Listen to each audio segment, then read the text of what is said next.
예상보다 좀 빠르게 민주당에서 이재명 대통령 측근인 이화영 전 부지사나 또 김영 전 부원장도 정치검찰의 피해자라 이런 목소리가 지금 나오고 있는 거지 않습니까? 먼저 한번 직접 들어보시죠. 대북 송금 사건이 조작된 증거 내지 잘못된 증거에서 기소가 되고 유죄가 선고된 거 아니냐는 합리적 의심을 떨쳐버릴 수가 없습니다. 김용은 정말 나쁜 짓을 할 사람이 아니고 정말 성직자 같은 품성을 갖고 있기 때문에 신뢰할 수 있는 사람이라고 저도 100% 확신하고 있습니다. 따라서 김용은 무죄입니다. 황명선, 한준호 의원 등 민주당 의원 38명이요. 그러니까 민주당이 대략 한 4분의 1가량이 14일 성명을 냈습니다. 지금 정치검찰의 조작 기소로 이 삶이 파괴된 이들이 감옥에 갇혀 있다면서 그 대표적 인물이 바로 김영 전 부원장이다 이렇게 말을 했어요. 그러니까 민주당에서 김영 전 부원장이 이재명 대통령 측근이라서 정치검찰의 피해자가 됐다 이렇게 보는 건지 우리 변호사님께서는 글쎄요 이제 시청자의 입장에서 봤을 때는 사면이 되니까 이게 점점 예상됐던 수순으로 자꾸 사면 얘기가 나오는 것 같아요. 이게 빌드업 같아 보인다는 얘기도 하는데 어떻게 보세요?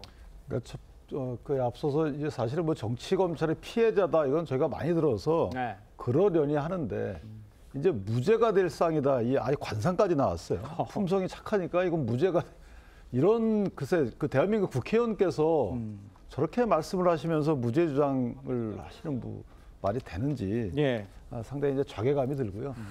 김용 씨 같은 경우에는 사실은 그 2021년도에 이재명 대통령의 대선 경선 당시에 네. 그런 행위들로 인해서 유죄가 항소심까지 확정이 됐단 말이에요. 대법원 남겨놓고 있는데 네. 그 죄상이 좋지가 않아요. 지금 여러 가지 국내심 갖고에 대해서 공격을 하지만 그 당시에 실제 경선 자금으로 쓰인 것 아니냐라는 그 해당 판결문에 보면 이재명 대통령의 이름이 많이 나와요. 그러니까 이런 상황에 대해서 이거를 사면해 준다.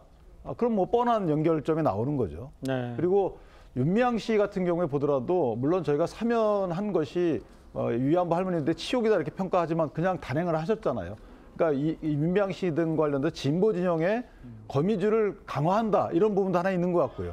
이재명 대통령이 언제 떨어진다 하더라도 그 거미줄에 걸릴 수 있도록 강화한다 이런 측면이 하나 있고 또 하나는 이재명 대통령 입장에서 보면 지금은 재판이 중단돼 있지만 임기를 마친 이후에는 사실 재판 관련돼서 어떻게 될지 모르거든요. 네. 그렇기 때문에 본인의 신상과 관련돼서 약간의 아까 말씀하신 빌드업이 있는 것이 아닌가라는 생각을 하는 거예요. 그중에 하나가 이화영 전 부지사입니다. 그러니까. 이화영 부지사가 뭐라 그랬냐면 그 이전에 광장이라는 어떤 그 단체도 언급을 한 적이 있어요. 네. 광장이라는 거기에 여러 가지 김성태 회장의 자금이 흘러갔다 이런 취지의 얘기되고 광장은 여러 민주당의 전통적 정치인과 연결된 곳이거든요. 네. 이런 부분이 하나 있는 것이 또 하나는 이화영 부지사가 현재 또 재판이 진행 중인 게 있습니다. 이재명 대통령은 중단돼 있지만 뇌물수수 관련 혐의로 재판이 진행되고 있어요. 이 재판 진행이 만약에 무죄로 된다면 소위 말해서 이화영 부지사한테 어떤 형태로 된다 하더라도 당신은 사면이 될 거야라는 심증을 주게 되면 재판 진행 과정에서 다른 말을 안 하겠죠. 이런 여러 가지 포석이 있는 거라서 저는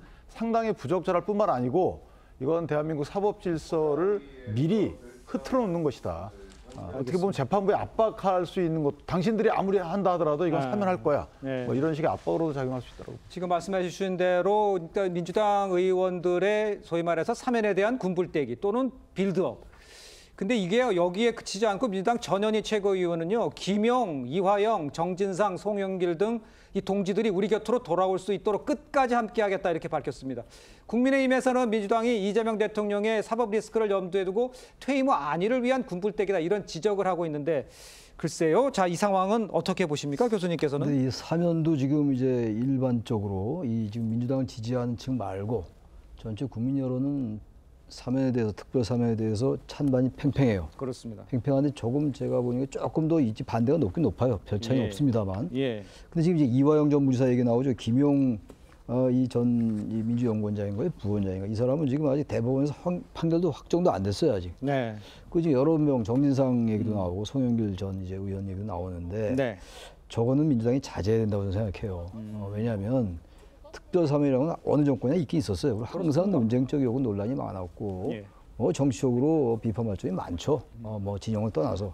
그럼에도 불구하고 이제 일단 했는데 예. 조국 윤미향 전 의원 했다 이런 얘기 했는데 지금 때를 기다렸던 듯이 전부 이렇게 좀 나오면 그럼 대한민국 검찰이나 법원은 전부 그냥 그 독재입니까? 그건 아니잖아요. 그러니까 정확히 봐야 돼요. 그러니까 이재명 정권이 그야말로 국민 주권 정부를 표방하고 국민과 소통하겠다고 하는데 민주당 의원들 특히 가만히 보면 이럴 때마다 나타나는 몇 명의 의원들이 있어요. 예. 민주당 의원들이 다 그런 거 아니거든요. 민주당 의원이 110명 넘잖아요. 그러니까. 다 그러지 않지 않습니까?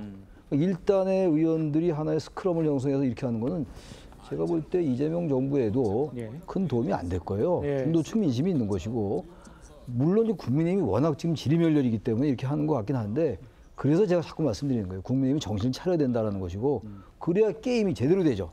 이렇게 완전히 원사이드하게 가면 말이죠. 이게 정권도 아무리 잘하고 싶어도 자꾸 어떤 그 워낙 상대가 약하니까 네. 이런 자꾸 권한을 더 남용하려는 그런 유혹을 느낄 수가 있다고. 알겠습니다.